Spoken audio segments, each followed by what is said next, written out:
Everybody knows Brazil as the country of football. After all, Brazil has already won 5 World Cups, right? But you know, Brazilians are also good at other things as well, besides soccer. They're also excellent at destroying their own currencies. You see, while the US has had only one currency since its independence, that is, over 250 years, Brazil, on the other hand, get ready for it, but Brazil, on the other hand, has already had 9 currencies since its independence, that is, over 204 years. So yeah, if there's one thing Brazilians are really good at, it's bankrupting the country. They've already done it several times through inflation. And guess what? Brazil is about to do it again. Now, why? Why am I saying Brazil is about to melt down another currency? You see, it all starts with mentality. The truth is that the Brazilian government and Brazilians in general seem to think that what creates progress is state initiative, not private initiative. I know that sounds like political propaganda, but it's true. From what I can tell, and by the way, I'm Brazilian, okay? But from what I can tell, many Brazilians think that, for example, it is state-owned companies that should develop the country, because private companies only care about profits. And that's bad. You cannot care about profits. That's a crime. So that's really the mindset of the average Brazilian. The truth is that Brazilians in general have a very, I would say, socialist way of thinking. And well, of course, that's strongly reflected in the country. But that's why, for example, you have thousands of laws being proposed every year to regulate everything, from how much cocoa your chocolate needs to contain to what you can see on the internet. No kidding. It's as if everything in society needed to be regulated by the state because the individual is not capable of making decisions for himself. So the state needs to be everywhere, right? It's no surprise Brazil's economic freedom score from the Heritage Foundation stands at only 52.4, even behind Bangladesh at 54.8, and just slightly ahead of Belarus, which stands at 49.1. So yeah, Brazilians really seem to believe it is the state that will make things better, that progress is driven by the government's investments, for example. And well, because of that, they're always electing governments whose main proposal is, guess what? To increase the size of the state somehow, is to give more things away for free, for example, or to create more government jobs. So that's how Brazil seems to think, that what drives progress is the state. So considering that, it's no surprise that the government, the state in Brazil, has only become larger and larger over the past decades. And well, if the government has expanded, that must also mean government spending has gone up as well, right? Of course. In fact, Brazil is bleeding financially, really bleeding. As we can see here, public spending is at 8.3% of GDP today. That means Brazil is burning 8.3% of GDP just to function, just to operate. That's crazy, especially because all the public money simply disappears. I mean, ask Brazilians whether this money is being well spent. Most will tell you that it is not, and that most of this money goes to politicians themselves. Most will tell you exactly that, that most of the money simply disappears, right? Yet, it is exactly the candidates who propose more concentration of power, more public spending, more free things, in summary, a bigger state, who end up winning the elections. I mean, that's bizarre.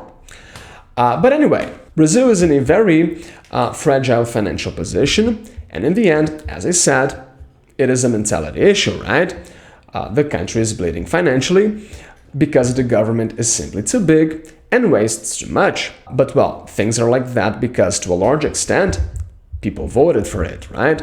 So that's why I said that in a certain way, it is a mentality issue. And you see, the funny thing is that most people simply don't see any problem with that, with deficits with public deficits, with the government spending much more than it collects. But well, the problem is that if you do that over a long period of time, well then, I'm sorry to tell you, but you will end up bankrupt, right? I really don't know why that's so difficult to understand. But you see, if the government spends more than it earns, more than it makes, that means it will need to take money from somewhere else, right? It will need to cover the deficit, which in turn means the state will need either to take on more debt or to raise taxes, which is exactly what has been happening in Brazil. As we read here in this Brazilian journal, the current government has increased taxes roughly once a month. That's absurd, but Brazilians have already gone through about 40 new tax-raising measures during Lula's current term. The problem is that Brazil is spending so much that just raising taxes is simply not enough. Therefore, the government is also taking on a lot of debt.